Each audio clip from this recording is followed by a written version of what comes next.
Olá, a cor da minha corda de aterramento é verde escuro. A minha é verde, claro. Maravilha.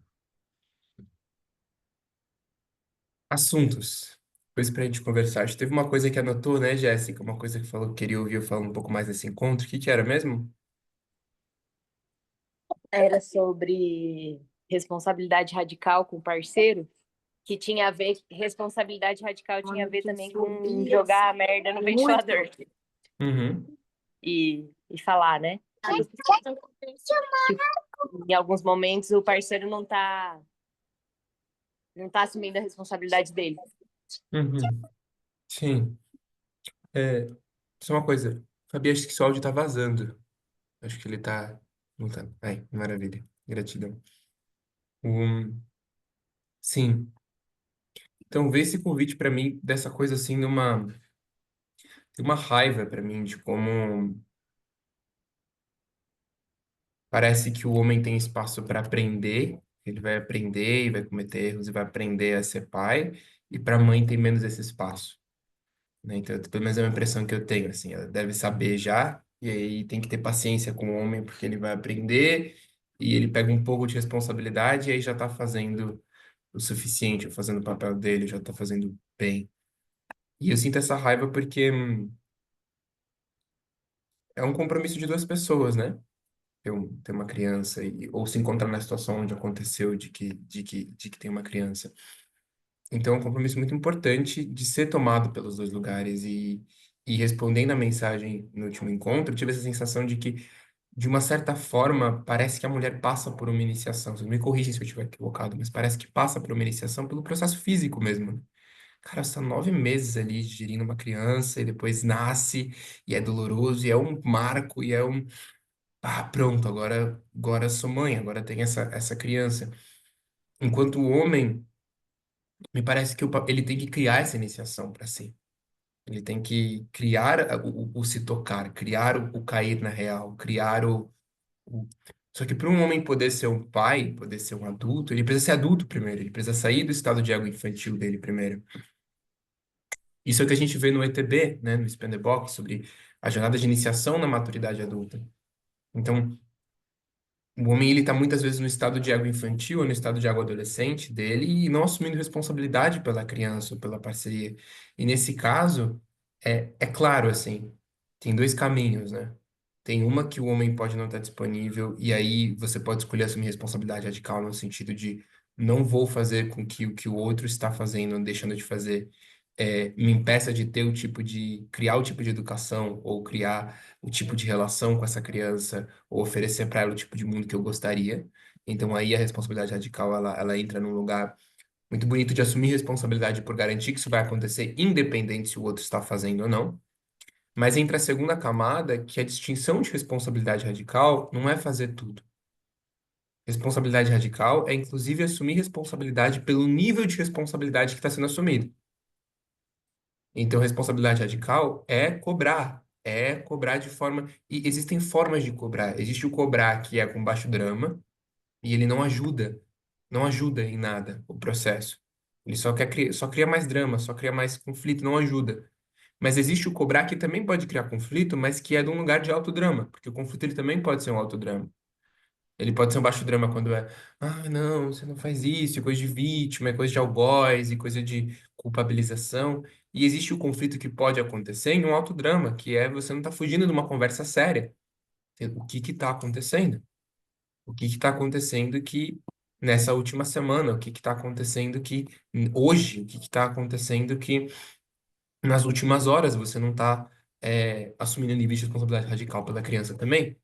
O que está acontecendo que sou eu que estou tomando todas as decisões sobre os cuidados com essa criança? O que está acontecendo que a sua inteligência não está entrando nessas decisões? O que está acontecendo que você vê que a criança estava com tal situação e você não fez algo? O que está acontecendo que parece que você espera eu ir trocar a fralda?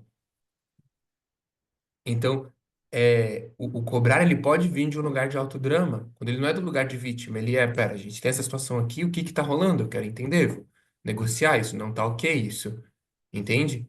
num lugar de não, isso não tá, é muito interessante, porque isso não tá ok do autodrama, não é isso não deveria ter acontecido, não é você tá errado por isso não ter acontecido. Do autodrama é eu escolho que isso não aconteça mais. Eu não quero estar numa relação onde isso. E muitas vezes é sobre invocar também esse rei ou esse pai que pode existir do outro lado. Tipo, cara, eu sei que existe isso dentro de você, o que que tá rolando que isso não tá vindo pra fora? Porque a nossa relação precisa disso agora, porque essa criança precisa disso agora. Então isso é Sacana. responsabilidade radical também, né? Às vezes eu fico em dúvida sobre é, o que é estar nesse autodrama de responsabilidade radical e chamar o outro para assumir a sua parte de responsabilidade e o que é um, um lugar de querer que ele faça como eu, um lugar de achar que não sei se dá para entender assim, Hum, isso de querer que o pai seja como uma segunda mãe e de não perceber que existe uma diferença de hum, cuidado mesmo, de como eu cuido para como ele cuida. Então, às vezes, eu me pego nessa dúvida, assim, será que isso que eu tô falando agora tem a ver com porque eu quero que ele faça como eu faço, ou porque realmente ele não tá assumindo uma responsabilidade, sabe? uhum. Sim, uma excelente distinção, Jéssica, uma excelente distinção. Porque isso pode acontecer também, né? A gente tem caixas, e nessa caixa pode ficar, não, eu deveria fazer isso, eu deveria fazer aquilo, eu deveria fazer desse jeito, eu deveria fazer daquele jeito.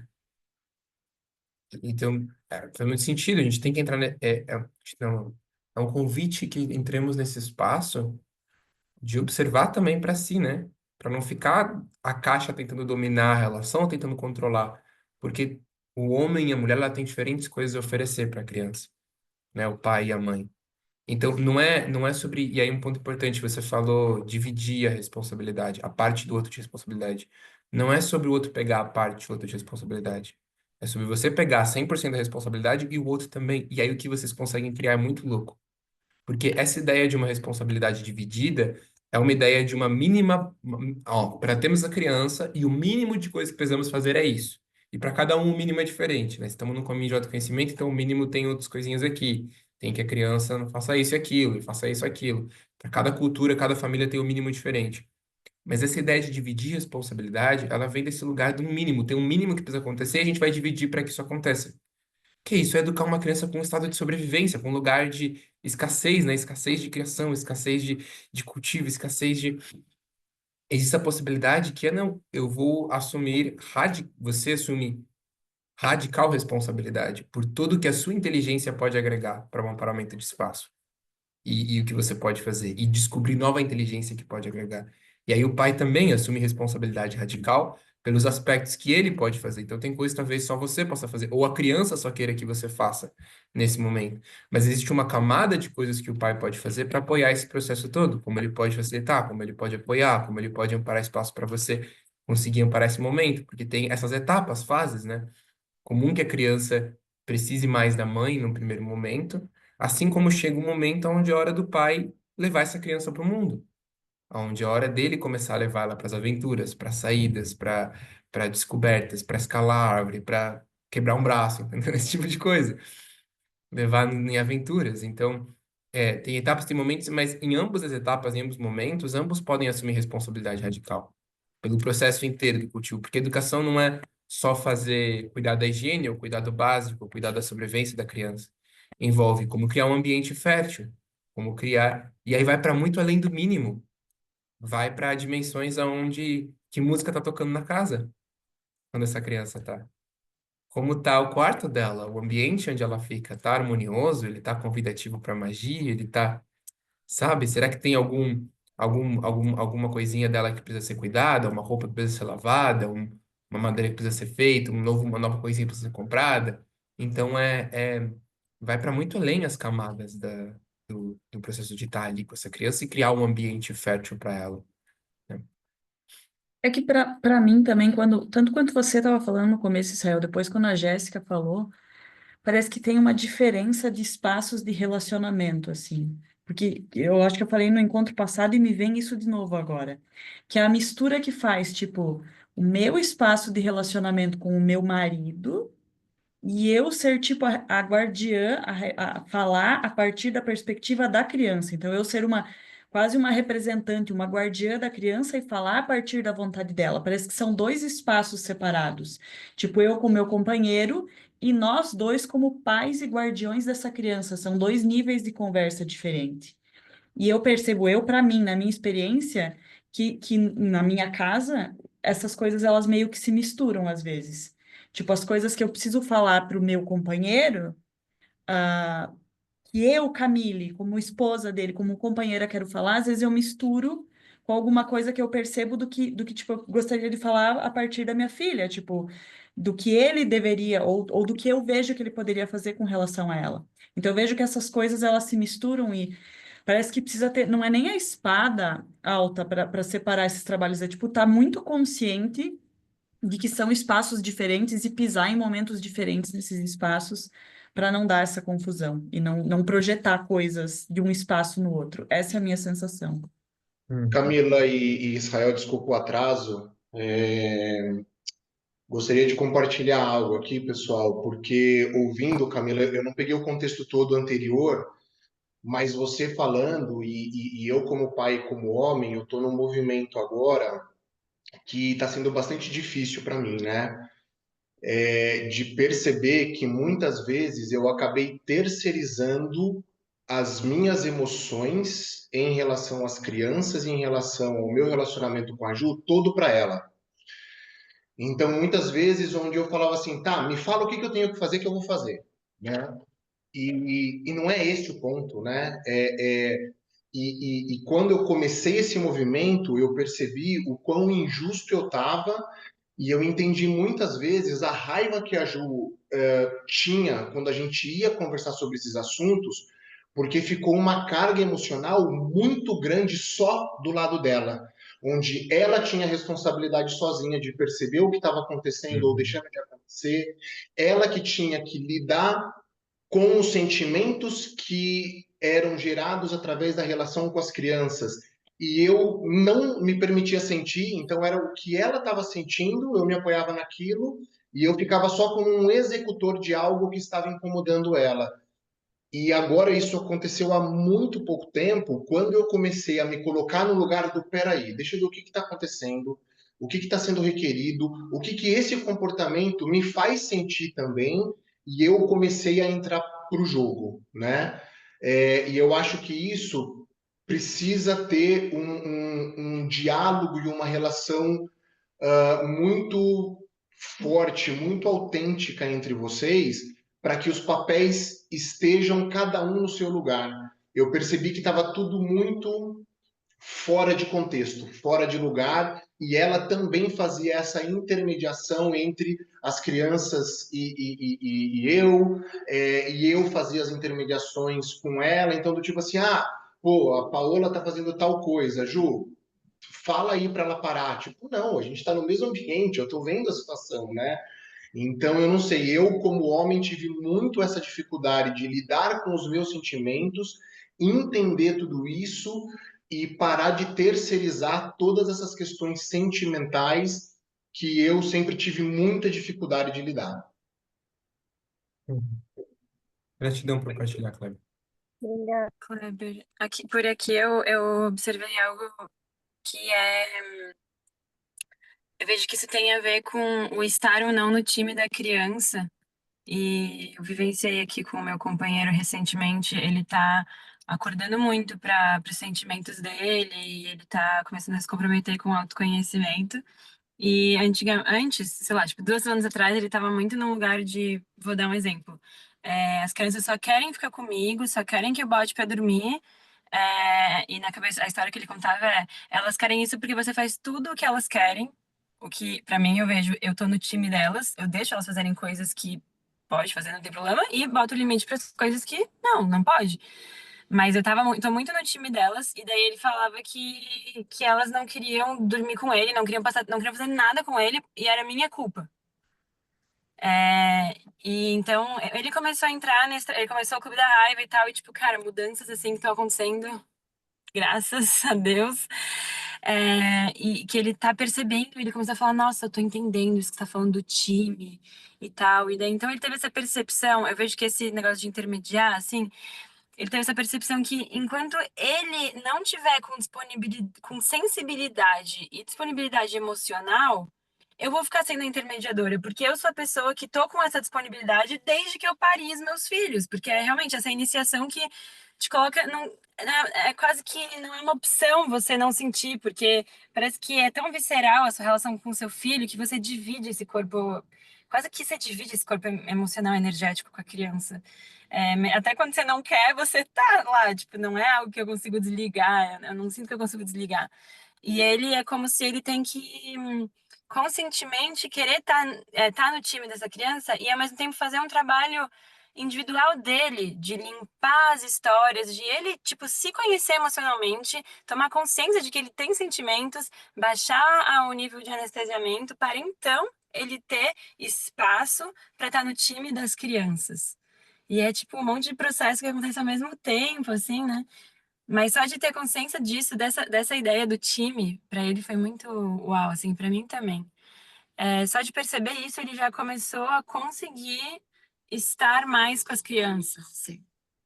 Uhum. E no meu caso, um último comentário aqui, Fabi, obrigado por compartilhar isso. Eu e a Jo, a gente tinha essas conversas e não entrava na minha cabeça. E eu fiz o ETB há 2 anos e, enfim, a gente vem nessa toada de tudo o que tem no ETB, né? E o que me destravou foi agora no dia da raiva com a Anne Chloe, que eu acabei tendo um processo de cura emocional, de coisas da infância, e era uma coisa muito além de padrões do meu pai ou do patriarcado. Era uma coisa que eu estava realmente muito bloqueado, e foi depois desse desbloqueio que eu consegui ficar num lugar diferente, assim, sabe? Então, foi mais do que um conhecimento mental, um conhecimento de eu entender algum conceito que estava sendo falado, e foi quase como uma libertação de, eu posso sentir os xingamentos da infância, né? Você tá amarelando, você é um amarelão, você é um viadinho, desculpa usar o termo, né? Mas era esse o termo utilizado. Então, deu me colocar no lugar de, não, tá tudo certo. Com a minha masculinidade, tá tudo certo comigo, eu posso sentir, eu devo sentir, e eu posso, de alguma maneira, me colocar emocionalmente numa posição e não me fechar para coisas assim, do mental só, entendeu? Então, para mim, esse processo de desbloqueio, essa cura emocional foi que me proporcionou eu estar nesse lugar diferente agora. Então, Kleber, vem um convite, uma coisa para pensar, eu queria fazer com você, Fabiana, mas acho que vai ser para todo mundo. O que você faz quando você quer, você estava compartilhando que você tinha uma clareza dentro de você e você queria passá-la para o seu companheiro e não estava chegando, não estava chegando, precisou vir de fora, precisou vir de outro lado para chegar.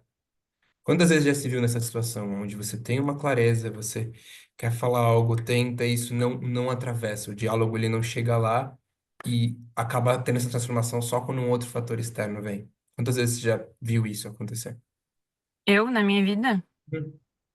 Com eu não homens. vivo muito isso. O que eu sim vivo é, tipo, nessa questão com o companheiro, tipo, eu tenho a clareza, mas eu não quero falar. Eu não quero eu ser a pessoa que senta e, e mostra. Por quê? E eu acabei sendo essa pessoa e foi muito bom. Eu acabei falando e foi ele, quando eu parei e falei, ele falou, nossa, que maravilhoso. Ele sempre fala, amo essas conversas, me tocam muito. Tipo, eu amo quando você compartilha as coisas comigo, eu tô sedento dessas coisas. Mas é que eu tenho uma relação com ele muito salvadora. E então eu não quero sempre é uma coisa que eu falei pra ele, eu não quero eu ser a sua terapeuta, ter que sentar no sofá e te terapeutizar. E ele já me falou, ai, mas é tão bom, é de graça. Ele falou, eu, tipo, cara, eu não sou, não é isso que eu quero aqui. Eu quero encontrar uma pessoa inteira e não eu ficar. Eu tenho medo de manipular também, sabe? Seria muito fácil eu cair num lugar de manipulação onde eu posso montar ele do jeito que eu quero. Uhum. Eu tenho medo, eu acho. É, uhum. Tem lugares diferentes, né? Então, esse transformar uma clareza, quando eu falei com você sobre partilhar uma clareza, você disse sobre esse lugar de salvação, né? Salvamento, que é tipo, tá bom, vamos lá. Vou te mostrar, vou ter muita calma, vou dizer. Aí, provavelmente, essa conversa é longa, né? Porque você faz todo um contorno para que chegue, para que aterrisse, para que diga. Então, tem normalmente, muitas vezes nas relações, eu observo tipos diferentes de alguém querer passar uma clareza, né? Tem esse que é o quê? Uma conversa longa, com muita paciência, muita escuta, muito trazer coisas e encapsular de um jeito que o outro entende e tudo mais. Que aí nesse lugar da salvadora, né? Do lugar de mãe, assim, quase cuidando, querendo ensinar uma criança. E existe outro lugar que é o da, o da treta, do baixo drama com conflito. Ó. Que saco, você não tá entendendo isso. Que saco, eu não queria que fosse eu te explicando. Que saco, nananana. E ó, você não entende isso, tô querendo dizer isso, nananana. E aí fica nessa briga dessa forma, tem essas formas de querer passar. E essas formas, vocês já perceberam, na experiência, né? Eu também, na minha própria experiência, não funcionam.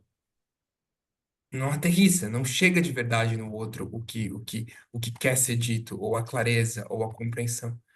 Então, tem um outro jeito, tem uma outra possibilidade, que é o gremlin dos homens, como eu conheço, observo, ele tem jeitos de agir.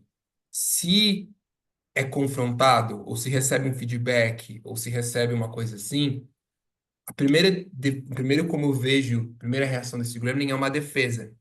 É o de levantar as armas e querer defender, e querer se explicar, e querer dizer por que não é, e querer dizer por que tá viajando, e querer dizer. E aí entra nesse espaço de briga e de argumento. E tem um jeito de não armar esse gremlin, que é quando você vai com muita calma, muita paciência e muita compreensão, e aí esse gremlin não se arma. Vocês sabem do que eu tô falando, né? Ok, tá vendo os rostinhos ali? Ok. Então, tá, esses jeitos. Tem um outro jeito. Porque realmente é muito salvador, e não só é muito salvador, é muito chato, é muito não necessário esse trabalho de ser extremamente compassivo, extremamente, para que aí o Gremlin não se arme, que é você ser uma adulta de verdade na relação, na conversa, no diálogo. Quando você é uma adulta de verdade com um homem, a primeira reação que ele tem é o da defesa, é o dessa reatividade, o dessa querer dizer porque não faz sentido, ou essa defesa. Você pode se enganchar nesse lugar, e aí começa um conflito, um baixo drama, uma briga, por causa disso, e não leva a lugar nenhum. Ou você pode continuar sendo adulta. E quando você continua sendo adulta com raiva, com o seu centro, com a espada da clareza, com o seu gremlin do seu lado, te ajudando a escanear a situação, sem certeira, firme, fica patético os movimentos que o homem está fazendo. Fica patético, é que nem uma criança tentando manipular, fica patético. E fica evidente. E aí ele é obrigado a desmontar. Falo isso como alguém que passou por isso muitas vezes. Então, é obrigado no constrangimento de, ok, tentei, não deu, estou fazendo papel de idiota aqui, de criança, desmontar. E isso cria muita transformação, isso cria muito crescimento, isso cria muita abertura. Então, essa é uma possibilidade, que é lidar quando você quer trazer uma clareza, ou quer ter uma conversa, ao invés de pensar que o único jeito é com esse jeito super compreensivo, ou ficar tentando cuspir agulhas para que a pessoa se toque e faça por conta própria, e criando pequenos baixo-dramas, não tem uma coisa para conversar, senta, olha, tem algo para falar. Isso, ponto. Não, mas não. Você com a espada da clareza. Não, isso, ponto. Tipo, clareza. E a pessoa tá dizendo, ok, você tá fazendo um baixo drama, você tem uma conversa séria, uma conversa com espada. Não tô disponível para isso, já tô te dizendo o que que é. Não tô vendo o que você tá fazendo, não caio nessa manipulação. Não porque você está se defendendo. Eu estou só dando feedback porque você está se defendendo. Então, esse jeito mais assertivo e certeiro de fazer faz com que essas trocas possam acontecer muito mais rápido, inclusive. Não precisa gastar um montão de tempo. É uma conversa ali, e se começa um drama, ok. Você tá reativo, essa conversa acabou por hora. A gente conversa depois de novo. E vai fazer drama e você sai. Porque é isso, você não está disponível. Então é uma forma diferente de se relacionar, mas que te permite ser muito clara nessas conversas. E claro, nesse processo todo é importante que ele seja e não fisgado. Então você também não fisgado no seu próprio baixo drama. Mas você é disponível para ouvir. Se o outro falar uma coisa que faça sentido, ou tem uma coisa que faz sentido com um montão de coisa que não faz sentido, fala, ok, estou ouvindo dentro do que você me disse que tem isso que é importante. Você está com raiva porque eu não fiz isso, isso, isso. Ok. Então, eu estou de acordo com mudar isso. Entendeu? Você mantém a negociação e a conversa num estado muito adulto. E num espaço adulto, assim, não tem espaço para essas outras coisas. Então, esse é um convite que eu tenho. E também, é louco, mas também fazer isso com a criança. Também amparar esse tipo de espaço para conversa clara com a criança, negociação de intimidade, criação de acordos com a criança. Porque senão você está só educando para ela também baixo drama, também manipulação, também. Então, você quer falar algo para a criança, dessa conversa direta, essa conversa clara, não ficar botando manipulaçõezinhas para que a criança age ou não age de um jeito. Israel, posso fazer uma pergunta para você pedindo uma distinção? Uhum. Eu só Se eu proponho que a lembro. pergunta seja para o grupo. E aí a gente... Não, é porque é em cima de uma coisa que você acabou de dizer no exemplo da Fabi. É por isso que eu Sim. chamei o seu nome, tá? Se eu me lembro bem do mapa do Baixo Drama, diz que ele começa quando tem a vítima, certo? A situação que você descreveu, onde de repente num diálogo uma pessoa vem já com o papel de perseguidor. Então ela iniciou o diálogo e essa pessoa vem com o papel de perseguidor. E a outra pessoa se coloca no papel de vítima porque ela se sentiu atacada. Isso pode funcionar dessa maneira, onde o triângulo ele vai ser estabelecido com o papel do perseguidor e não com o papel de alguém que começa se colocando como vítima? O baixo drama, ele não começa quando a vítima aparece.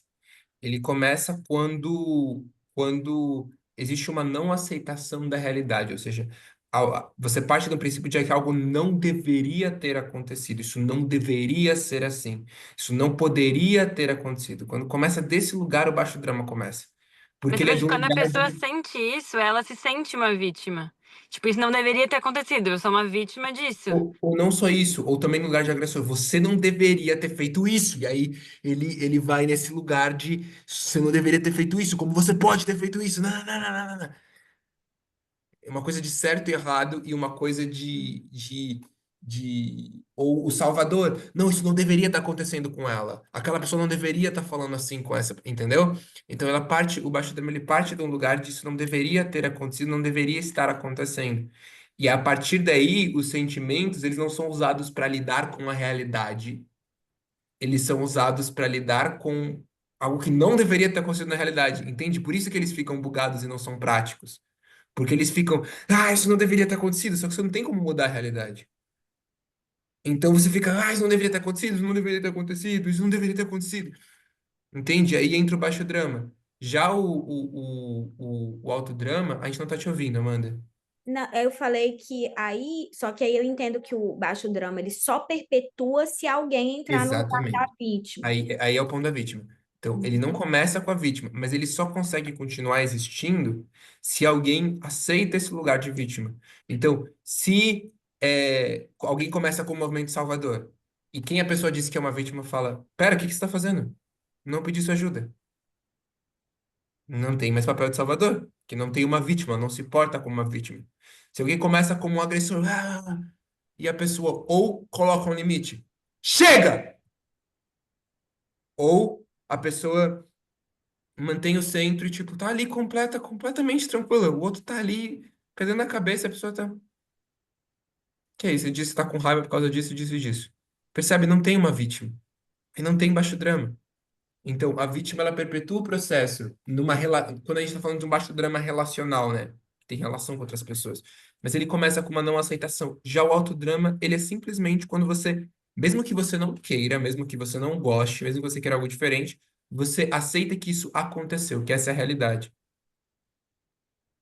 Então, caraca, o meu companheiro e minha companheira não trocou a fralda da criança e agora a criança tá assada. Ok, isso aconteceu. Ponto. Que eu tô sentindo raiva com isso? O que eu quero fazer? Um acordo, dar um feedback, fazer uma proposta, fazer um acordo, uma negociação, dizer, comunicar para o outro. Como isso é importante. Ok, tô com tristeza sobre isso. O que minha tristeza pode fazer? Tô com medo sobre isso. O que meu medo pode fazer? Então aí entra num autodrama, mas aceitou que isso é realidade. Não é que isso não deveria ter acontecido. Não é que o outro quebrou alguma lei da vida que dizia que isso não devia acontecer. Não. Nossa, Pode. ai, eu tô aqui me percebendo muito nesse lugar. Muito, muitas vezes. Eu nunca tinha ouvido dessa forma, assim, sobre o baixo drama. E Uhum. isso passa muito por mim, assim, muitas vezes. Isso não poderia ter acontecido, isso não deveria ter acontecido. Uhum. Assim, é como se estivesse passando várias cenas na minha cabeça, percebendo que realmente, quando começa assim, não tem como ir para um lugar bom. Uhum. Não tem o que você fazer com a inteligência dos seus sentimentos, porque você está só brigando sobre algo que já aconteceu. Uhum. E aí a raiva, e a tristeza e o medo viram algo feito contra o ato, ao invés de para criar aquilo que você quer. Entende?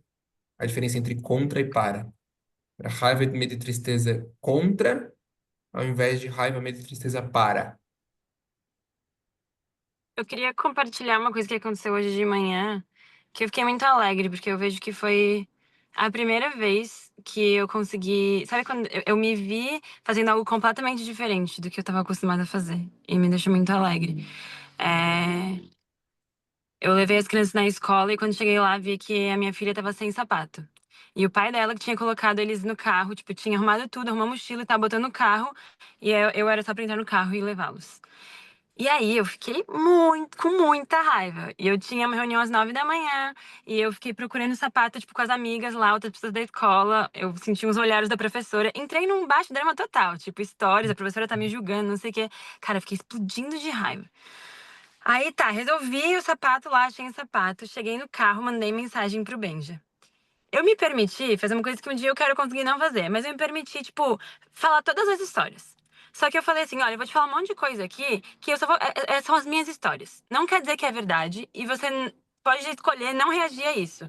Mas eu só preciso que você me escute. Falei, cara, eu tô com muita raiva porque eu confiei em que era sua responsabilidade arrumar as crianças. Cheguei lá, tô com raiva disso, disso, disso. Tô com raiva porque é, eu sinto que no lugar de responsabilidade, hoje eu pensei, bom, não vou, tipo, culpar ele por não ter, por mais que eu fiz isso, mas eu pensei, ok, o que eu, na minha responsabilidade, posso fazer? Eu vou agora sempre checar se tá tudo certo. Eu falei isso pra ele, senti raiva, porque senti como se eu não posso confiar em você e que eu preciso olhar pra essas coisas sempre. E aí ele me ouviu e ele respondeu, tipo, pela primeira vez, não ficou, não, tipo, respondeu com raiva, ele meio que conseguiu ouvir e tal. E aí, depois de ter falado tudo isso, eu falei, tá, eu sinto que a gente precisa ter clareza de um acordo. Tipo, de quem é a responsabilidade de garantir que tem tênis no carro? E a gente fez um acordo. E agora tá combinado. Tipo, uma coisa que poderia virar uma briga e um monte de historinha foi tipo, ok, isso aconteceu. Como é que a gente faz pra não acontecer mais? Qual é o acordo? E aí eu lembrei muito disso quando o Jeff falou sobre, né? Ah, será que eu quero que ele faça do meu jeito? Será que a minha expectativa é que ele seja como eu ou só realmente fazer a coisa? E daí eu comecei a observar, tipo, como muitas vezes não acontecem esse tipo de comunicação que eu consegui fazer hoje com meu companheiro, que é de entender qual é o acordo, como que vai ser feito. Então, por Uhum. exemplo, eu lembro de uma briga que uma vez rolou que a minha filha acordava e quando eu pegava ela, eu tirava a fralda, lavava ela e botava uma fralda nova. E ele não, ele tirava a fralda e botava uma nova. Se não tinha cocô, ele não lavava. E aí eu fiquei, tipo, ele ficou, eu briguei com ele, e ele me falou, ai, você quer que eu cuide igual você cuida e tal. E aí, tipo, eu vejo que como nesse lugar, podia ser um lugar de baixo drama, é uma opção. Mas também pode ser um lugar de sentar e falar, tipo, por que que eu quero que seja feito isso? E eu também me indagar de por que que eu quero. Será que é só porque eu quero do meu jeito? E nesse momento eu consegui expressar pra ele, olha, eu sei como é que é tipo, uma limpeza de uma mulher, é muito fácil ter infecção urinária, eu quero que lave porque eu acho que é assim que é mais higiênico. Ele entendeu e começou a fazer assim. Então, tipo, eu consegui ter clareza no por que que eu quero isso. Uhum. E ele conseguiu entender, então ele começou a fazer não só porque eu falei que queria do meu jeito, mas porque eu expliquei o que que tipo, fiz uma proposta, né? Uhum. Sim, maravilhoso. E o próximo passo é não ter que engajar nas histórias, ou não ter que mandar, né? Uhum, Porque se você manda um áudio pra mim dizendo, olha, eu vou te contar histórias, eu não abro o seu áudio. uhum, As histórias não são meu problema. E não uhum, são dele também. E isso é minar a relação sua com ele, né? Então é um convite de como próxima vez, porque a minha experiência com o baixo drama, com a reatividade, é que existem 2 segundos. Aconteceu, você viu que o sapato não tá. uhum, Quando isso acontece, você tá na frente de uma bifurcação. Você tem a escolha, vou me enganchar com isso ou não vou me enganchar com isso. Você tá nessa bifurcação, assim, rápido, 2 segundos.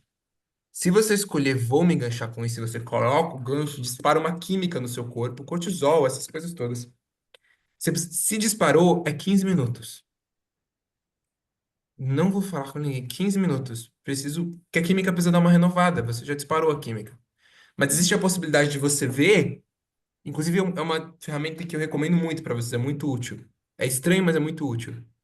Quando você viu alguma coisa, ok? Você fala, meu Deus, vou me enganchar. Aceito.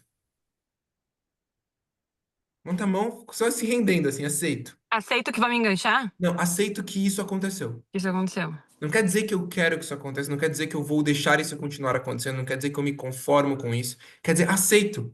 Isso aconteceu, aceito que isso aceito. E aí isso já relaxa o sistema nervoso no sentido de ele não solta essa química. E aí você escolhe, ok, agora que eu aceitei, o que que eu quero fazer com isso? Então, criança está sem sapato entrando na sala. Aceito.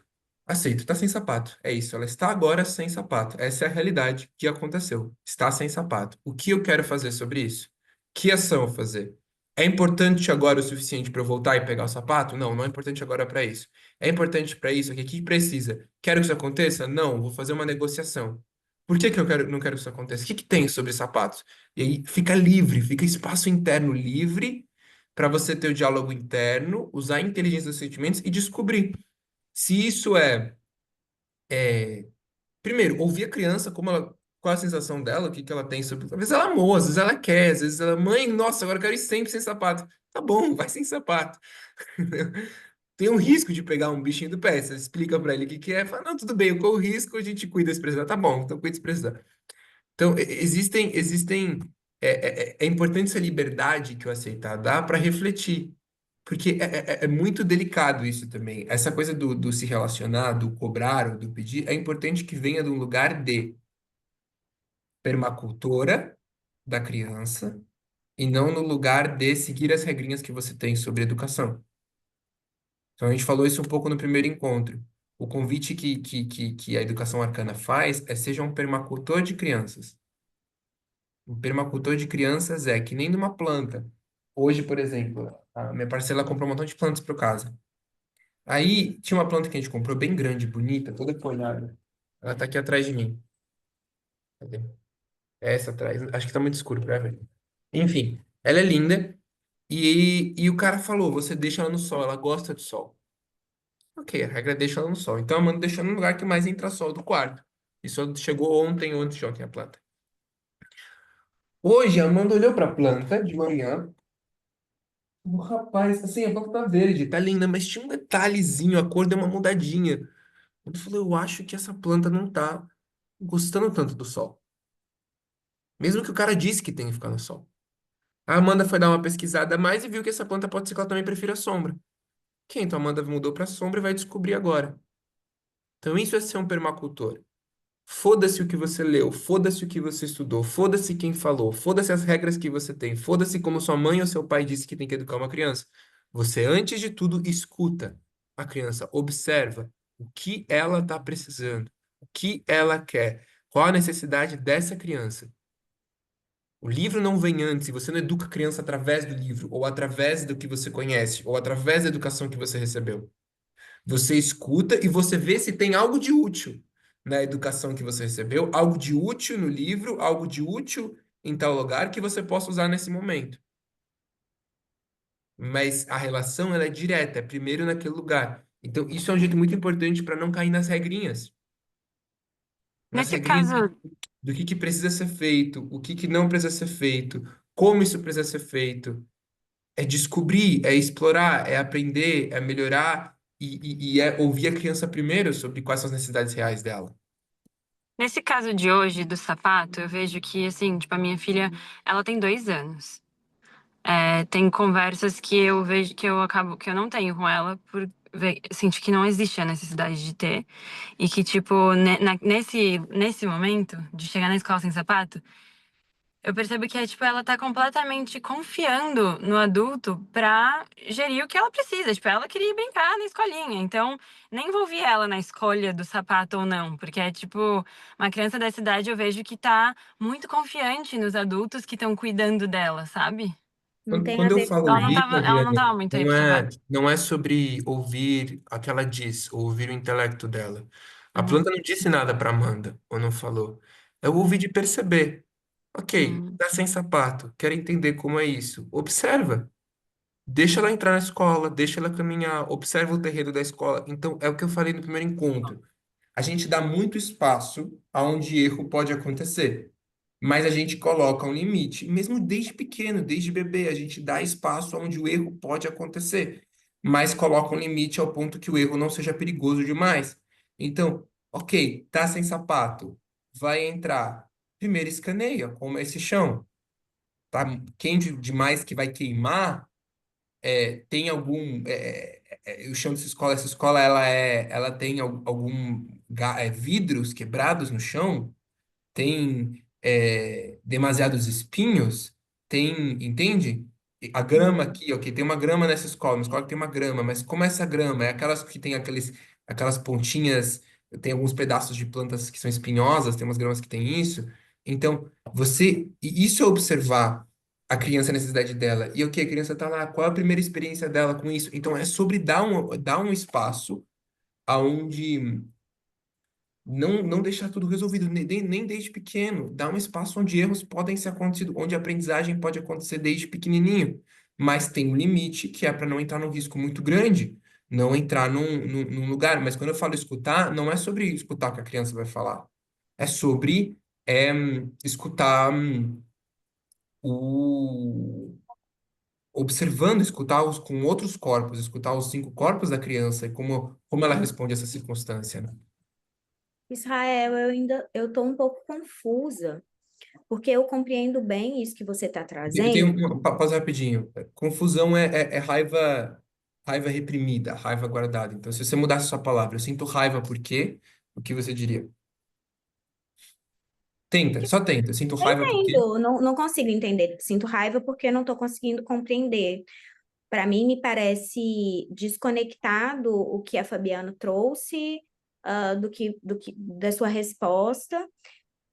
No sentido de que eu compreendo o que você está dizendo se nós estivéssemos tratando de uma criança que quis ir para a escola sem sapato, ou uma criança que está recusando usar o sapato. E aí faz muito sentido te ouvir o que você está trazendo.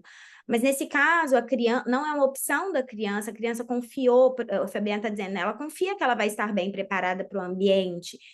Ali houve talvez um esquecimento, pelo que eu entendi, ou uma falta de atenção do adulto responsável não ter colocado o sapato para ela. Então, assim, eu não estou conseguindo conectar uma coisa com a outra, sabe? A sua resposta, que é muito lógica para mim, caso essa criança realmente não queira usar o sapato, mas que eu não consigo compreender por que a gente está levando em consideração, tipo, ver se o ambiente está preparado, se a criança pode ficar com o sapato, sendo que aquela não é a escolha da criança, um desejo da criança, sabe? Assim, eu não estou conseguindo ligar o ponto.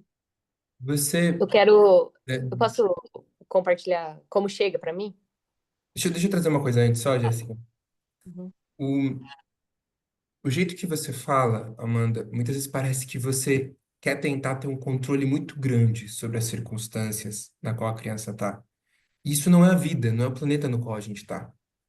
Então, o planeta, a criança não escolheu nascer também, não escolheu ter o nariz que ela tem, não escolheu a cidade onde ela nasceu, o nível de poluição que tem naquela cidade, não vai escolher com quem ela está cruzando na vida, não está escolhendo a condição financeira da família onde ela nasceu, não está escolhendo um montão de coisas, né? Sim. Então, é natural que coisas aconteçam. Chegou ali, tá sem o sapato, essa é a realidade. Aceitei, essa é a realidade. Ok, aceitei que isso aconteceu, o que que eu quero fazer? Olhei, não, é perigoso, tem cacos de vidro, tem Uhum. não é um ambiente seguro para essa criança andar descalça. Volta e pega o tênis, ok? Teve um atraso, vamos atrasar, a criança vai entrar atrasada, faz uma negociação sobre sapatos para isso, com o pai, ok. E não é escaneio, não é perigoso, é uma experiência nova que a criança ela não escolheu, mas é uma situação na qual ela se viu agora. Sim. Isso aconteceu. Ok, então pode ter um perigo ou outro, mas é seguro o suficiente para ela ter essa experiência? Ok, então ok. É o que a vida apresentou nesse momento, é a experiência que ela vai ter. Então, é importante para as crianças se desenvolverem com muita capacidade de lidar com o diferente ou com a mudança. Não é sobre tá tudo perfeito, ou tá tudo controlado, ou a criança só experimenta o que acontece. É sobre dançar com a criança, com a vida também.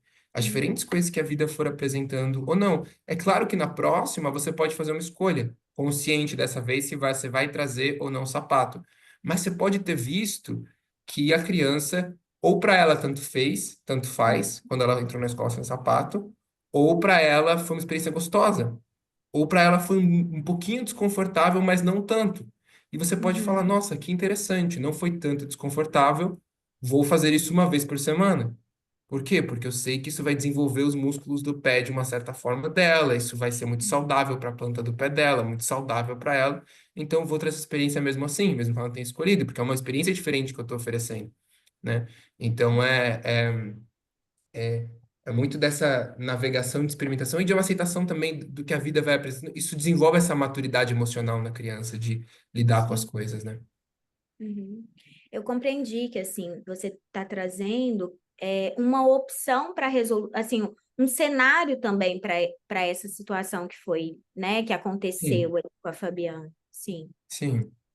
Como chega para mim é como uma oportunidade para mim como adulta disso, aconteceu isso, aceito que isso aconteceu e aí abre esse espaço, tá? O que que acontece se ela não tiver de sapato? Uhum. Ou não, é isso, né? O que chega para mim é que abre esse espaço para eu olhar para talvez a minha rigidez em relação a uma determinada coisa. Não, tem que ter sapato e eu nem penso sobre por que que tem que ter sapato, né? E Uhum. às vezes tem que Uhum. ter sapato mesmo, mas é assim que chega para mim, como uma oportunidade de rever coisas que às vezes estão rígidas. Nessa conversa eu tô Uhum. percebendo como eu me enganchei na caixa da professora e da escola também.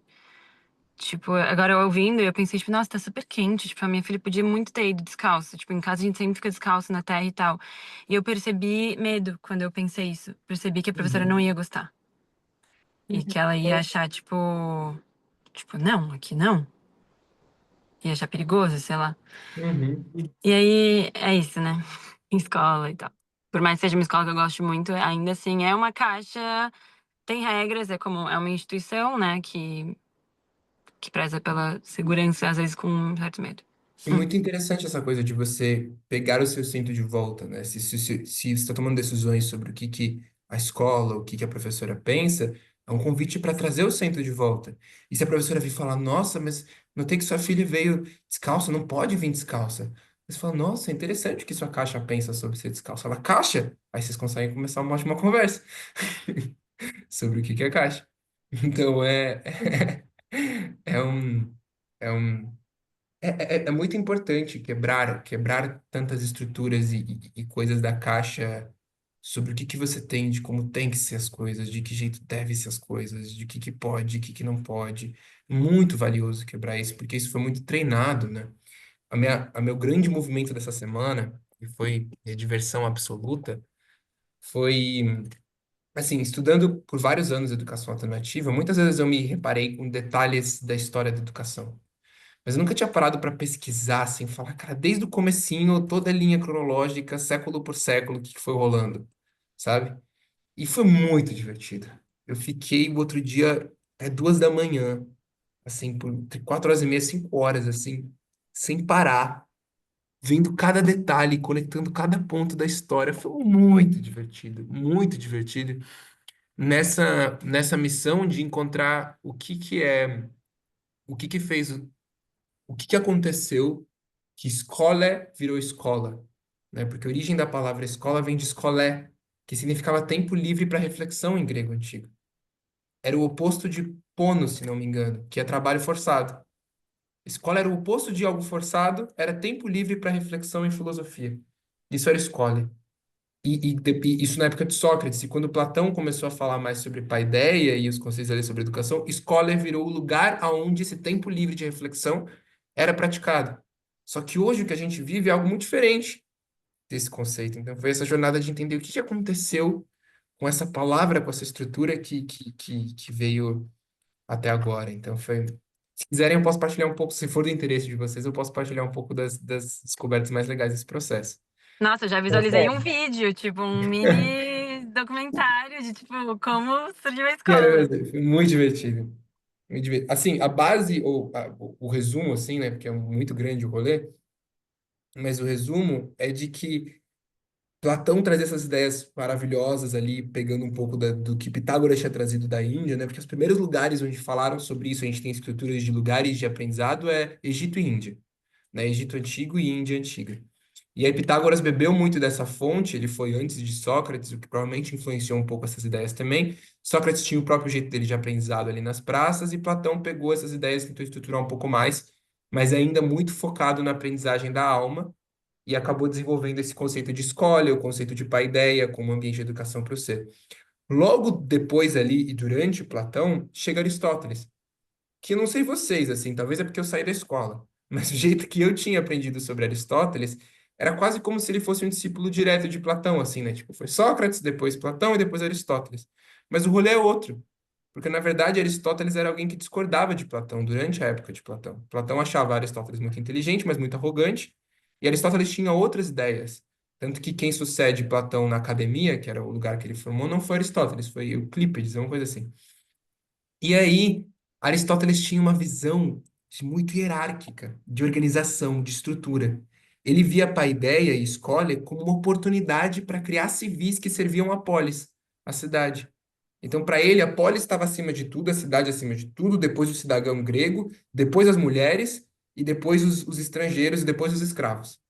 Então ele tinha uma visão hierárquica muito forte, ele era muito preconceituoso, muito estruturalizado, que era o padrão da época, mas o que é muito diferente de Platão e de Sócrates, quando Sócrates filosofava com todo mundo, com escravos, com prostitutas, com moradores de rua, e Platão um pouco menos que Sócrates, mas ele lutava pelo direito das mulheres filosofar naquela época.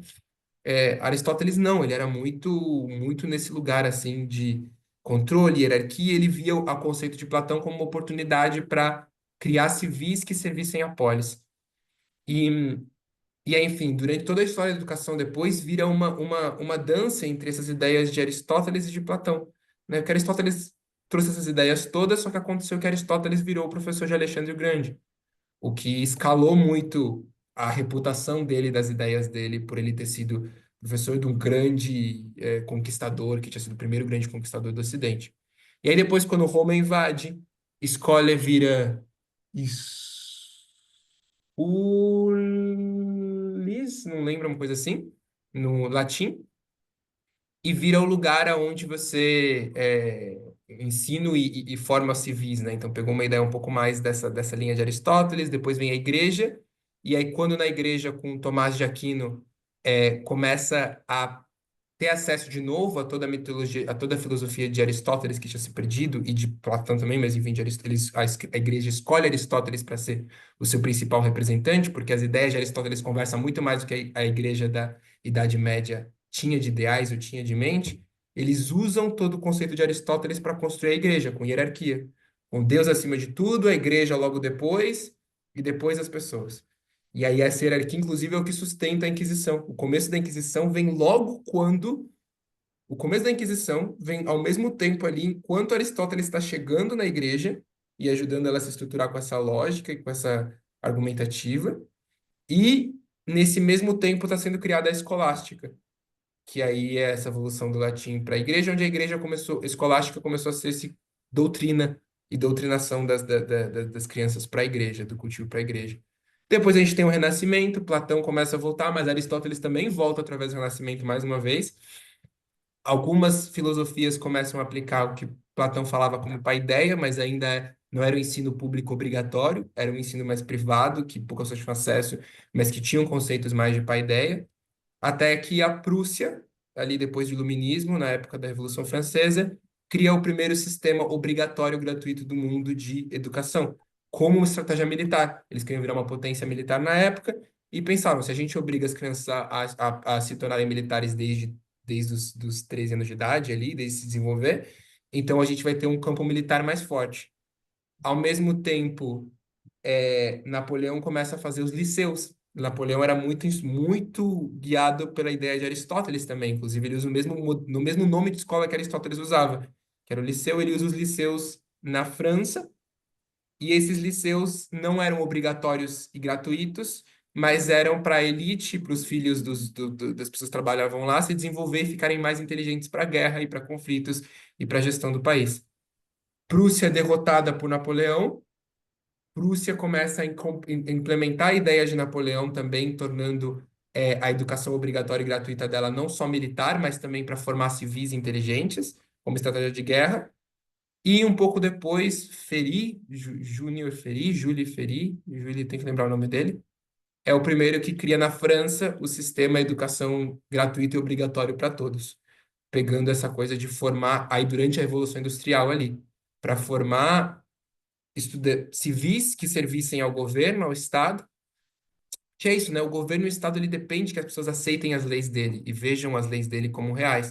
Então, se você educa isso desde pequeno, fica um Estado mais obediente, civis mais obedientes.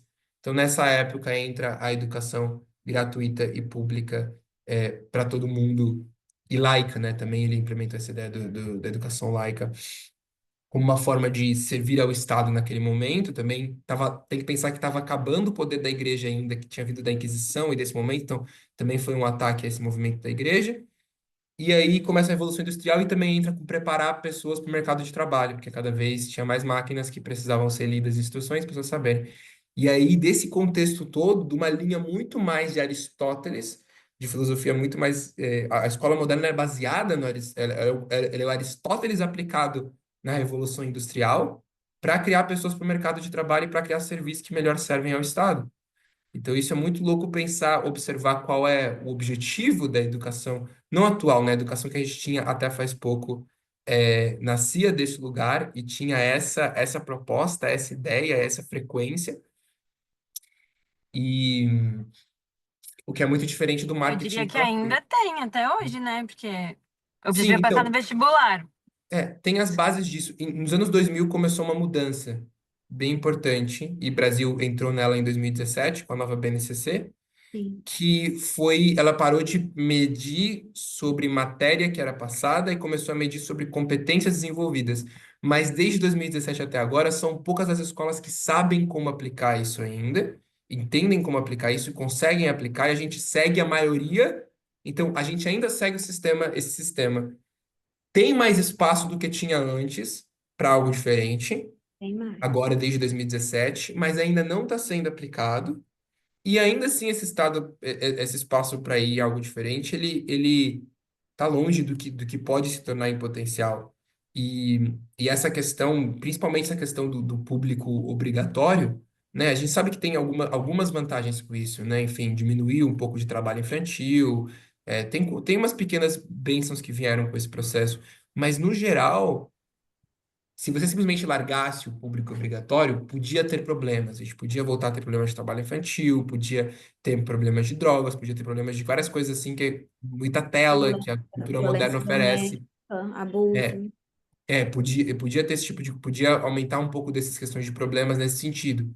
Mas, com essas que a gente tem internet hoje, todas essas coisas. Mas se viesse acompanhado com mais campanhas e mais instrução e mais preparação do que a criança pode, como ela pode aprender em casa e se desenvolver, desenvolver suas próprias fertilidades, se juntar para aprender em outros modelos organizacionais que não são da escola, então muita beleza pode surgir a partir daí também, porque a base da origem de ser gratuito e obrigatório vem de uma estratégia cívica e de uma estratégia militar, em que não serve ao interesse mais puro da criança. Ele acaba servindo como um paliativo para alguns problemas, que são problemas do ser humano como um todo, mas ele não ajuda em nada, ele é só paliativo em algumas coisinhas que poderiam ser resolvidas de outras formas mais eficientes. Então, é, esse um grande resumo da história, mas é muito interessante como Aristóteles veio nessa, para mim, vira muito essa luta entre esse conceito do que Platão apresentava lá desde antes de Sócrates e Aristóteles distorcia logo em seguida com os interesses dele, né? Então, Uma vez eu vi isso. uma palestra do Tião Rocha, um educador muito que eu admiro, e ele falou: se Napoleão caísse hoje em qualquer cidade brasileira, assim, ele ia tomar um susto, não ia reconhecer nada. Mas se ele entrasse numa escola, ele ia dar um suspiro assim, e falar: ah, tá, isso eu sei o que é. Sim. É, Porque mas olha, ainda é muito. eu usava esse mesmo exemplo, sabe? Assim, eu tinha até uma foto, assim, um quadro, e eu usava exatamente essa fala. E colaborando com o que o Israel está dizendo, eu vou fazer todos os recortes e todas as reflexões, assim, não estou dizendo que é perfeito nem que está acontecendo, mas, por exemplo, eu atuo na educação tradicional tem 26 anos, sabe? Que eu participo do cenário da educação tradicional. Existe uma feira chamada Educar aqui no Brasil, que ela é a maior feira da América Latina de educação. Eu frequento essa feira assim há pelo menos 20 anos. Todo ano eu vou a São Paulo nessa feira, que é uma feira comercial de apontamentos na área da educação. Claro que tem todas as intenções comerciais, mas até 2015, essa feira era todo mundo falando a mesma coisa. Era vestibular, era o conteúdo, era como fazer o aluno aprender mais, as apostilas, aquela coisa toda. De 2015 para cá, eu tenho visto uma revolução no. Aí eu vou falar assim, no comércio da educação. Então, estou fazendo todos os recortes, né? Mas a educação como um produto, assim. Mas nessas feiras, assim, não tem mais essa. Tem muita variedade, muitas línguas sendo faladas, muitas possibilidades de atuação de uma escola.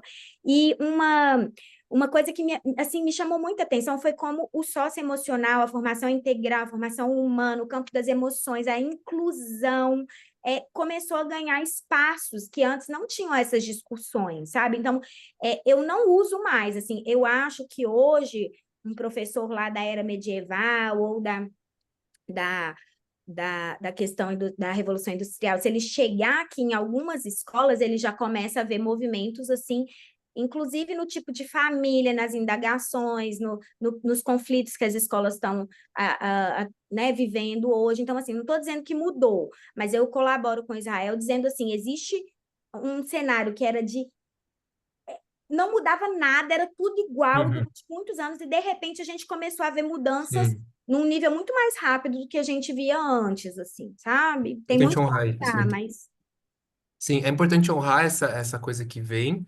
mas também deixa de olhar como, mesmo que começou a avançar, é um carro muito lento, assim. Tem muita coisa que pode ser feita. sim, sim. E eu ainda sou muito do lugar de assim, eu não espero nem um pouco mudar a educação, não é nem um pouco por mais essa missão da minha vida, eu não espero nem um pouco mudar ela de dentro. Eu quero ter liberdade artística é que nem, vamos supor, eu sou um pintor, quero criar uma obra de arte.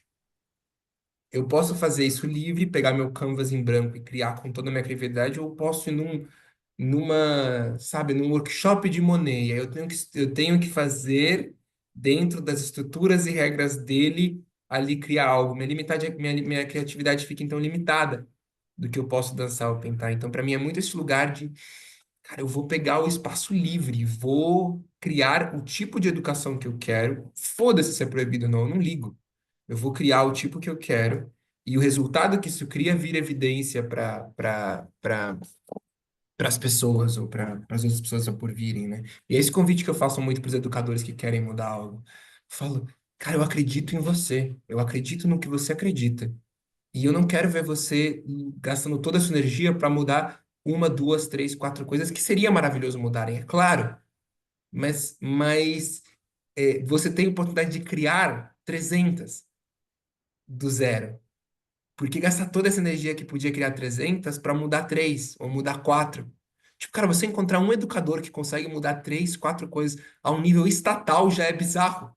Tipo, você fala, nossa, ele fez grandes mudanças no estado, conseguiu mudar três, quatro coisas no estado, é bizarro. Agora, se você inventa, você pode mudar 300 coisas.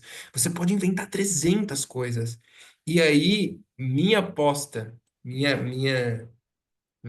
na educação é que a gente está entrando numa possibilidade agora de mudança, que isso vai abrir espaço, mas não é que as estruturas vão mudando uma a uma. Não é essa a minha aposta. Eu acho que coisas vão mudando uma a uma e vai abrindo mais espaço para mudar. Mas eu acho que quando tiver propostas eficientes o suficiente, sendo mostrados resultados e gente suficiente acreditando nelas, é uma mudança que gira, é uma mudança que, ok, gente, cancela, para, pausa, muda a direção. E acho que isso é um pouco do que vamos viver nas próximas décadas. Eu sinto muita alegria de te ouvir e quero compartilhar também que essa é a grande missão também da minha vida, né? Tem a ver com isso, com educação, com criança e com criar algo novo, porque no meu caminho eu também honro muito a escola e todo o caminho e tal, mas eu não vejo mais como consertar a escola para mim. Algo novo precisa ser criado e eu vejo isso. Eu trabalho também com o início da vida, né? Com seres, com bebês, com antes, até antes, né? Antes da gestação, então com pré-concepção e com a comunicação com esses seres que estão chegando, e o que eu percebo é que esses seres estão pedindo novas coisas mesmo, novas respostas dos adultos, de adultos, né? Adultos que são capazes de criar novas respostas. E o que eu quero compartilhar sobre isso é que a gente está, eu e meu companheiro e algumas famílias, a gente está fazendo esse experimento de criar uma nova possibilidade aqui de educação para as crianças, né, onde a gente mora. Fora, é isso, é proibido o que a gente está fazendo, em tese, mas eu também não me Entendi. importo Não dá porque muito detalhe, Jéssica. Esse vídeo vai para o YouTube, não dá muito detalhes. tá bom. Dá muito. Não, inclusive esse é um cuidado, né, que a gente tem. Tipo, Sim, não tem tem que ter. Instagram, Tem não que tem nenhuma ter. divulgação, não tem nada, porque a gente segue essa coisa de small is beautiful, slow is beautiful, quiet is beautiful, e eu tenho uma visão parecida de que em algum momento, se tiver vários desses no Brasil e no mundo, aí tem um novo movimento. Então, o que a gente está criando aqui é isso, é uma coisinha para ser uma inspiração também de que é possível criar coisas diferentes. Uhum. E Sim. sabe, eu fico feliz com a forma respeitosa como vocês têm colocado isso. Eu sinto alegria, assim, de poder estar nesse grupo, assim, e ouvir essa palavra que você usou, Israel, que é o meu propósito, a minha alma vibra por fazer algo completamente diferente. E nesse momento compreender que a minha alma vibra por estar ali dentro, e eu acho que precisa de gente para fazer, sabe, o que vocês estão fazendo, mas quando eu olho para o caminho de vocês, eu tipo, acho demais, eu fico feliz por também achar que eu pertenço de alguma forma a esse time, mas estar fazendo isso me parece, assim, que eu estou virando as costas para o que vai permanecer, porque sabe, assim, me deixa feliz saber que tem gente que está com a alma vibrando para essa direção e que vai conseguir fazer essas mudanças de apontamento de outros caminhos, mas a minha alma vibra também por ficar ali dentro e fazer as pequenas transformações ali dentro, porque as crianças vão. Isso é um processo que vai demorar tempo. Então, é bom, sabe, assim, não me sentir Uhum. inadequada também, porque eu quero ficar lá e eu sei que eu, de alguma forma, estou Uhum. fazendo os pequenos impactos lá e que tem crianças que estão lá e elas vão permanecer muito tempo lá. Então, sabe, acho que tem esse espaço para muita gente criar muita coisa e fazendo essa mudança, cada um, sabe? Eu me senti, ufa, sabe, bem com isso agora. Sim, sim. Para mim é muita essa analogia de que a gente está no prédio a educação moderna é um prédio e esse prédio está desabando. E a gente Uhum, precisa, não adianta só tentar reformar o prédio, a gente precisa construir um outro para as pessoas terem para onde uhum, mudar. Mas quem uhum, fica no prédio também garantindo que não desaba na cabeça de todo mundo é muito bom também. Então, dois trabalhos importantes. E é muito importante a gente sentir o nosso entusiasmo para ver qual é o nosso papel em cada um. Se é para a gente segurar a barra ali para não explodir. E aí, quando for a mudança, falar de dentro: é, gente, vamos mudar, agora tá pronto. Talvez preparando essas mentalidades ainda tão fechadas, sabe? Começando a fazer aberturas ali para preparar para essa mudança maior, sabe? Sim. É, sinto alegria. Time, eu sinto medo porque eu queria. Esse final de semana eu pensei muito nesse time e eu queria trazer uma situação e ter coaching, mas não tem nada a ver com a escola. E agora eu senti medo de não conseguir, não dar tempo de falar sobre isso. Então eu queria é, falar. Esse final de semana o meu Gremlin fez uma festa com as crianças. Tipo, e bem essa situação que o Israel falou de. Oh, desculpa. Primeiro, eu tô com muito medo de ter, tipo, terminado um assunto e não termos completado. Na verdade, antes eu quero perguntar se alguém sente resistência de eu mudar de assunto. Tá. Então, foi muito bom pra mim essa dinâmica que o Israel falou de, tipo, acontece uma coisa e tem, sei lá, 15 segundos, acho que você falou, de, tipo, dois caminhos. Não sei quanto tempo você falou. Dois Dois segundos. caminhos. 15 é muito. 15 é Quanto? muito. Dois Dois? segundos. Pois é, pra mim parece zero. Essa é a questão. É tipo, eu já sinto que eu tô dando passos, porque o que eu tô fazendo? Eu tô conseguindo ver. É como se antes eu nem conseguia ver que é o meu gremlin. É tipo, só tô fazendo. Sei lá, tô ficando irritada, tô gritando, tô não tendo paciência com os meus filhos e eu nem fazia a distinção. E agora eu tô conseguindo, mas é como se, tipo, eu me vejo fazendo merda. E é como se eu estivesse me assistindo de fora e não consigo não fazer. E esse final de semana eu me senti muita culpa, senti muita raiva de mim mesma, tipo, raiva de não estar conseguindo fazer diferente. E isso se dá porque, ou as minhas justificativas, né? Tipo, eu tava muito cansada fisicamente, então era como se, assim, eu já não. Eu tava num lugar de uma necessidade física, assim, de tipo, de dormir, porque eu acordei muito, as crianças me acordaram muitas vezes à noite e tal. E. E aí, durante o dia, eu tava sozinha com os dois. E, enfim, meu filho de 5 anos tá muito. Eu vejo como se ele fosse. É tipo assim, como se fosse o gremlin dele ali, tipo, querendo me desafiar o tempo todo. E eu me enganchando. Eu, É, eu não sei o que Fabiana, fazer. então, Uhum, então você disse que você tem uma festa, seu Gremlin fez uma festa esse fim de semana. uhum, E você está dizendo que a festa foi ficar enganchada e fazer baixo drama. uhum. Meu Deus, o seu Gremlin precisa aprender a fazer boas festas, Fabiana. Quando você fala pra mim que ele fez uma festa, eu achei que você vestiu com a cueca na cabeça, vestiu as crianças com fitas coloridas e vocês saíram por aí, vocês pesquisaram no YouTube como fazer grafite de grama. Uhum. E aí vocês saíram por aí colocando, sabe, né, musgo, grafite de musgo. E aí vocês saíram pintando de musgo corações por Garopaba inteira. E cresceu. E aí você me fala que uma festa de Gremlin é drama? Isso não é uma festa de Gremlin, Ana. É verdade. O Gremlin precisa aprender a fazer boas festas, mulher. Festa chata. Tem que fazer Ai, festa mas como fazer divertida. quando eu me sinto. Tipo, quando tem alguma necessidade básica não atendida? Uhum. Uma necessidade básica é importante ser atendida, é claro. E você criar possibilidades de como fazer isso. Primeiro que criar possibilidades não precisa ser algo chato e linear. Ai, estou com fome, agora eu preciso cozinhar o mesmo prato de comida que sempre. Não, você pode fazer um negócio, sabe? Às vezes está com fome, você não precisa cozinhar. Você enfia 3 bananas na boca, duas fatias de pão integral e pronto. Tá alimentado. Então, existem jeitos não lineares de você atender as necessidades. Caraca, eu tô aqui com sono. Mano, vou dar uma cochilinha de 10 minutos, sabe? 20 minutinhos. Então, existe hidratado, garrafa d'água ali, encher 2 golão rapidão. Então, existem formas de você atender, e o problema é que sempre tentar atender de forma linear pode te deixar mais reativo. Então, nossa, eu tô com fome, ah, não, eu tenho que cozinhar, não posso cozinhar agora, né? Um rolê, sabe? Enfia umas granolas na boca, pronto, já tá, voltou assim. Ou, ah, não, eu tô emocionalmente coisada, não tô conseguindo, e aí estresse, que a criança tá pedindo coisa, eu tô emocionalmente coisada.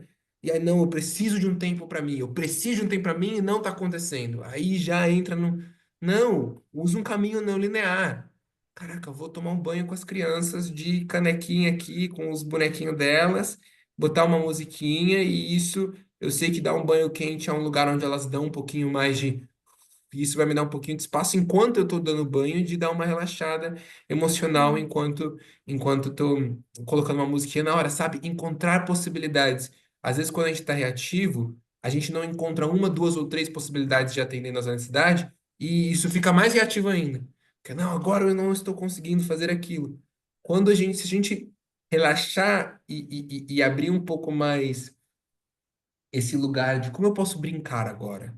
Como eu posso atender, eu adulta, né? Como eu posso atender minha necessidade agora brincando? Isso relaxa o nosso sistema nervoso e permite que encontremos formas não lineares de atender. Então, esse é um aspecto, assim, sobre o atender necessidade. Uma segunda camada disso é algo que eu chamo de ultraparentalidade, que é um conceito vindo do ultra triatlon ou da ultramaratona. Então, isso foi algo que eu conversei muito com a Mari, quando a gente estava lá na comunidade, uma comunidade que eu parei espaço para em Gramado, e a Fabiana conhece a Mari, por isso que eu falei dela. Que era quando você vai fazer provas de muita distância, assim, coisas de tipo dias de provas intensas, corrida, natação, bicicleta, você vai ultrapassar os limites muito grandes do corpo. Se você tentar fazer isso rígido, você acha que isso vai ser difícil, você coloca na sua cabeça que isso vai ser difícil, a experiência fica muito difícil. Fica muito desafiador, que a cada momento você está reforçando, não consigo mais, muito difícil, não consigo fazer isso, não vai dar. É a mesma coisa comparar espaço com uma criança. Se você fica reforçando na sua cabeça, isso é demais, não, isso é demais, não, isso é muito, não, paciência tem limite, não, esse é o limite da paciência, não, isso não dá, tá demais para mim, não consigo, é muito. Se você fica reforçando, é essa experiência que você está tendo, porque você sente e solta química no seu corpo a partir das histórias que você está carregando na sua cabeça. E você Expectativas, né? fica chato, porque você fica carregando essas histórias. Isso é demais, isso é demais, isso não dá, isso é demais, isso não dá. Enquanto, e eu falo isso porque com quem eu aprendi isso foi com o meu padrasto atual. Meu atual companheiro da minha mãe, ele é. Eu falei disso já? Não, acho que não, né? Ou falei no primeiro. Não. Ele foi campeão mundial de ultra triatlon. E hoje ele é o atual recordista pan-americano de ultra. Ele tem o título de homem mais resistente das Américas, atualmente. Porque ele fez uma prova chamada Double Decker, que é 20 vezes o Ironman. Sabe o Ironman que as pessoas falam? Fazer o Ironman 20 vezes seguidas, ou seja, 21 dias, é 72 quilômetros de natação, 800 de corrida e mil e tanto de bicicleta, uma coisa assim. Seguido, dormia 4 horas por dia, 2 a 4 horas por dia, tinha média de tempo exercitando de 20 horas por dia, durante Não, 21 dias. Imagina você correr 20 horas no dia sem parar, entendeu? não. Então, é um negócio. E nos primeiros 3 dias de natação, ele não dorme, ele faz a natação seguida. Então, é 72 horas de natação direta. Numa piscina, tá? Não é num mar, é uma piscina, você fica nadando de um lado pro outro, lado pro outro, lado pro outro. Então, é intenso. E como que você faz? Então, na vez que a gente teve essa descoberta, eu nunca tinha corrido na vida, eu e Israel, né? A única vez que eu tinha corrido na minha, eu era péssimo em esportes quando eu era pequeno, assim, meu baço doía, tudo que tinha corrida, eu era muito lento. E a única vez que eu tinha corrido na minha vida, eu corri 1,5 km e eu caí 2 vezes no meio do caminho. E eu cheguei em casa parecendo um ataque cardíaco, eu não conseguia respirar, morrendo, assim. Morrendo. Isso foi ano passado, em janeiro, quando eu corri 1,5 km e morri. Assim, caí 2 vezes no meio do caminho. Enfim, péssimo, péssimo. E aí, no meu aniversário do mesmo ano, ano passado, em 3 de maio, ele foi lá e ele, de presente de aniversário, falou que ia me levar para correr 10 km. 10 km, tá maluco? Eu corri 1,5 km, caí 2 vezes, quer correr 10 km. Tá bom. Fui correr 10 km. Falei, é uma iniciação, uma jornada. Foi muito difícil, muito difícil. Mas foi uma superação muito grande para mim, porque primeiro, lidar com a dor, lidar com a hiperventilação, lidar com um montão de coisa. Mas teve uma hora no meio que minha cabeça tava assim, na volta já. Era 5 idas, 5 voltas. Cara, na volta ali, pelo quilômetro 7, minha cabeça tava, não consigo mais. Não dá mais, não consigo dar mais um passo, não consigo dar mais um passo, não consigo dar mais um passo. E eu querendo parar, ele falou, não para. Ele tava lá do meu lado, para não parar de jeito nenhum, correr os 10 sem parar. Não consigo mais um passo, não consigo mais um passo, não consigo mais um passo.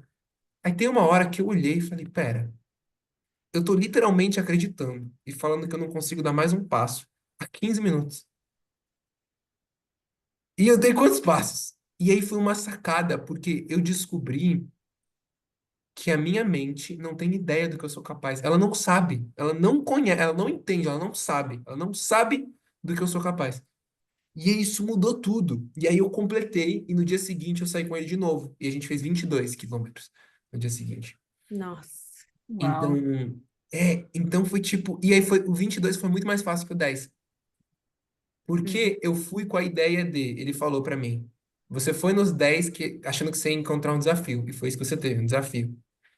Agora a gente vai fazer mais, mas vai com a ideia de que você está indo passear no parque. Uhum. Não é um desafio, é um passeio no parque. É um passeio, é fácil, é um passeio no parque. E aí eu fui 22 quilômetros o caminho todo. É um passeio no parque, contemplando a vida, doía umas coisas, incomodava, sede, sabe, perna dolorida, o fôlego, mas mesmo com todo o desconforto, é um passeio no parque. E curtindo. Dá tempo de eu colaborar com um exemplo rápido sobre o que você Sim, está sim, deixa eu só falando? terminar do porquê que eu tava contando tudo isso, para Uhum. chegar. Então, tava tendo toda essa experiência, e esse é uma mentalidade, que é o que ele chama, ele ensina muitas pessoas, né? E ele chama de uma mentalidade ultra, que é uma, para você fazer essas coisas bizarras, sobre-humanas, você muda a sua ideia do que é o normal para você. Você muda a sua ideia do que é uma zona de conforto. Você muda as histórias que você tem sobre o que não dá, o que é suficiente, o que não dá. Então, ultraparentalidade é quando você para de viver essa vida chata, onde o tempo todo você tá falando na sua cabeça, não dá, isso é demais, não dá, isso é demais. E você começa a encarar até os desafios constantes que tem do dia. Cara, todo dia tem que trocar falta. Todo dia tem que dar comida. Todo dia tem que acordar. Todo dia tem que fazer 1 milhão de coisas. E aí você pode encarar como isso, meu Deus, isso é demais, não dá? Ou você pode, um passeio no parque. Tranquilo. Coisa mais fácil. Daqui, ó, até equilibra. Equilibra que é bom, tá construindo disciplina, prática comigo, equilibra meu sistema nervoso, muitas oportunidades para meditar, meditar cozinhando, meditar dando banho, meditar tocando fralda. Que maravilha. E aí você cria uma outra história de que isso é mamão com açúcar. Isso é papinha de bebê, literalmente. É facinho. E aí, isso te tira de um estado de sobrevivência, te tira de um lugar. Você curte mais o processo de fazer. Aí você não vira aquela pessoa que fica sentindo saudade depois, que você curtiu. Meu Deus, queria agora ter um bebê de novo para poder fazer. Não, você curtiu cada dia, todo dia, por tantos anos ali, você fez tudo, curtiu. E aí, o seu sistema nervoso fica mais relaxado. Você fica menos reativo, você faz menos baixo drama. Quantas mães e pais fazem baixo drama a partir desse lugar? É demais, não dá, ultrapassou. Você faz menos baixo drama e aí sobra, e aí a criança, e aí é isso. Quando você faz menos baixo drama, a criança também fica mais no seu time. É claro que ela começa a ficar incomodada e você é um saco se você está reclamando o tempo inteiro. Então, se você. Sim, é isso que eu vi nesse final de semana. Tipo, eu acordei já não no time deles. E o Aham. dia só foi piorando, piorando, piorando. Mas quanto menos eu tô no time deles, pior fica. E eu só ficava tipo, só tá piorando. Sim, exatamente. Então, você vai entrando nesse lugar e a criança vai sentir, vai recebendo tanto prazer de você, tanto tipo, que ela se sente bem ali para estar tá tranquila também, porque você acaba deixando a criança reativa e estressada quando você fica com essas histórias, ou quando você fica não regulada, reativa também. Então, isso cria um ambiente mais gostoso para a criança também. E é isso, cara. A maior parte dos BOs que as crianças fazem, ou manhas que elas fazem, é reatividade. Ou uma necessidade delas não está atendida, ou a necessidade também não é só comida e coisa, é também atenção, mas é também o ambiente energético emocional do espaço. Se você está ali bufando estresse para todos os cantos, você está preenchendo a sala do quarto ali com estresse. Isso também deixa a criança reativa. Se você está ali bufando, você está ali respirando relaxamento e enchendo o espaço com aquela energia gostosa de relaxamento, a criança tá imersa nesse ambiente, ela reflete isso também. É muita experiência que ela tem. Pode falar, mano. Ai, é tanta coisa que eu queria só colaborar bem rapidinho sobre essa questão da mente, né? Eu queria muito, eu fiz um plano de parto da minha segunda filha, eu queria muito ganhá-la de forma natural, né? Que o parto dela fosse natural. Então, eu passei, assim, 20 horas ali no processo dentro, eu estava dentro da maternidade, não estava em casa, mas estava numa sala de pré-parto, e assim, cada dor que eu sentia, cada contração, eu me alegrava, porque eu falava, ela está mais perto de mim, né, ela está chegando, e eu passei muito bem esse processo todo, assim, até que não evoluiu, eu cheguei em 9 centímetros, demorei muito, muito, muito, muito tempo, e não dilatava mais, e aquilo começou a acontecer, até que eu fui para cesárea, enfim. E aí eu deitei lá na maca da cesárea e comecei a urrar de dor, urrar, assim, eu comecei a sentir uma dor descomunal, assim. Aí a minha médica virou para mim e falou assim, ela deve estar nascendo, porque, né, tipo, aconteceu alguma coisa, você estava tão bem e tal. E eles fizeram todas as medições, tá tudo igual, não está acontecendo nada diferente. Só que aquela dor, ela não me servia para nada mais, entende? Eu não precisava mais sentir dor, porque ela ia nascer de cesárea. Então é como se eu tivesse permitido para o meu corpo entrar em sintonia com aquela dor, porque aquela dor. E eu falei, foi tão surpreendente isso que eu falei, gente, eu não estava sentindo dor, e essa dor estava comigo, entende? Só que na hora que eu dei a abertura, então é mais ou menos a mesma coisa, né? Uhum. Qual sentido você está dando para aquilo ali? Fez lembrar. E outra coisa que você acabou de falar, eu faço observação de prática docente. Então, eu vou para dentro de sala de aula e observo a relação das crianças e faço feedback para os professores, assim. E aí, sobre isso que você está falando, quarta-feira passada, eu estava numa sala de aula que estava tudo excelente, as crianças estavam cooperativas, engajadas, sabe, cooperando uma com as outras, e aí trocou a professora, veio a professora de inglês. E a professora de inglês entrou na sala com uma outra energia, uma energia de controle, sabe? Então ela falava, todo Uhum. mundo na roda, não toca nisso. Ela não fazia efetivamente nada, sabe? Assim, ela não era brava, ela não xingava, nada. Mas a energia dela era uma energia que estava tentando. Ô, gente, aquilo foi tão impressionante, porque assim, a sala começou a virar um caos, as crianças começaram a Sim. resistir. Aí a criança ia lá, a criança cooperativa ia lá e pegava a coisa da professora, a professora, não faz isso. E aí elas começaram Sim. a brigar, e eu fiquei assim, tipo, meu Deus, sabe? Tipo, trocaram as crianças. E aí foi nítido, assim, ver que foi sutil, a energia Sim. sutil de controle da professora. Impressionante, assim, muito legal. Totalmente. O meu Totalmente. filho, ele tá muito assim, desafiando, tipo, ele faz as coisas, tipo, e fica me olhando, assim, como ele quer me mostrar que ele tá me desafiando, sabe?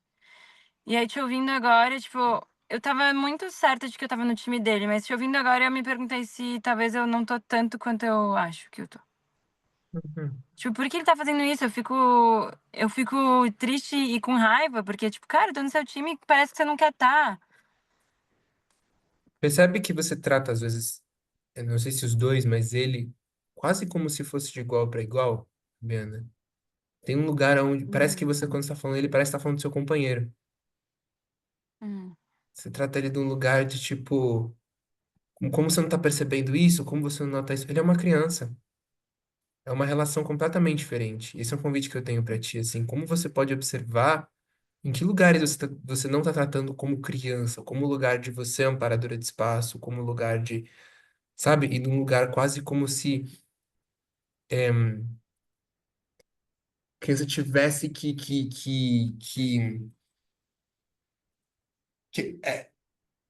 o estar no time da criança ele é diferente, assim, a criança não tem que estar no seu time e é mais de uma variedade. Então, estar no time da criança é muito importante para isso acontecer, mas tem outros aspectos que influenciam que você precisa olhar do que está rolando, onde a criança está reativa ou não, qual o processo que ela está vindo, da onde ela está aprendendo, o que ela está testando, o que o Gremlin dela está tentando fazer. Então, não é sobre por que seu Gremlin está vendo, não, o Gremlin está tentando fazer algo. O quê? Por quê? Esse caso, Uhum. por exemplo, é um comportamento de Gremlin, né? O Gremlin está desafiando.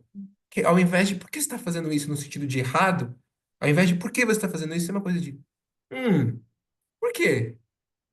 Da onde vem? O que que tá rolando? Tipo, você, assim, não tô falando uma conversa com ele, tô falando você, sabe? Uhum. Da onde tá? Porque o Gremlin, ele sempre vem para suprir algo que não está sendo atendido de uma outra forma. O Gremlin, ele entra aonde a gente está falhando como educador, sempre. Onde a gente está falando como educador, o Gremlin começa a entrar. Porque é a criança tentando encontrar um jeito dela de conseguir alguma coisa. Então a gente não oferece um espaço seguro para a verdade, a criança começa a mentir. O Gremlin entra nesses lugares. Então, ok, o Gremlin está testando. Por quê? Da onde vem? De que dor, de que lugar, de que é uma coisa que, sabe, tá tendo uma coisa de entender seu lugar, ou de na escola de desafio, de se provar, de autoridade. Talvez ele não tá confiando em você e no pai dele como amparadores de espaço para ele. Isso acontece. Se a criança ela não confia, se a criança começa a ser capaz de te enrolar, ela para de confiar em você como guardiã dela. E aí ela começa a desafiar porque ela não se sente segura. Então é normal também que ela te teste, porque ela quer saber se ela está segura com você. Então, Uhum. o desafio pode ser uma coisa disso, ela testando, ou pode ser, será que ela não está se sentindo segura? Ou talvez ela está copiando um comportamento do seu gremlin, entendendo uma coisa que o seu gremlin faz, uma coisa de Uhum. observar, será que o meu gremlin andou ensinando isso para o gremlin dela? Porque a gente aprende as estratégias de gremlin em volta, com irmão, irmã, pai, mãe, professor, educador, amigos. Então, de onde ela está aprendendo isso? Será que o meu gremlin é desafiador? Por que que o meu gremlin desafia? De onde vem isso? Sabe? Então é uma pesquisa, assim, um convite. E é essa porta que eu abro, que ao invés do isso não deveria estar acontecendo, por que que isso está acontecendo? Ser no lugar de o que está acontecendo de verdade, o que está rolando, como que isso vai. Acho que deu por hoje, né? A gente está já em meio de 35. Mas Deu. que gostoso o encontro hoje, que maravilhoso. Eu vou mandar no grupo para a gente decidir coisas do que fazer, missões, como parte disso saiu, mas tem algumas específicas já que uma de vocês gostaria de pegar hoje. Assim, Eu, eu sempre pego a tá capa do. bom. Uhum. E Uhum. você, Fabiano, tem alguma coisa específica que você Eu gostaria de não falar? quero pegar nada hoje. Ok. Então vou abrir no grupo e a gente vê o que, que desenvolve lá, o que, que faz. Tá bom. Maravilha. Legal. Vejo vocês próxima segunda, então, gente. Obrigada, gente. Um beijo. Abraço. Beijo. Uhum.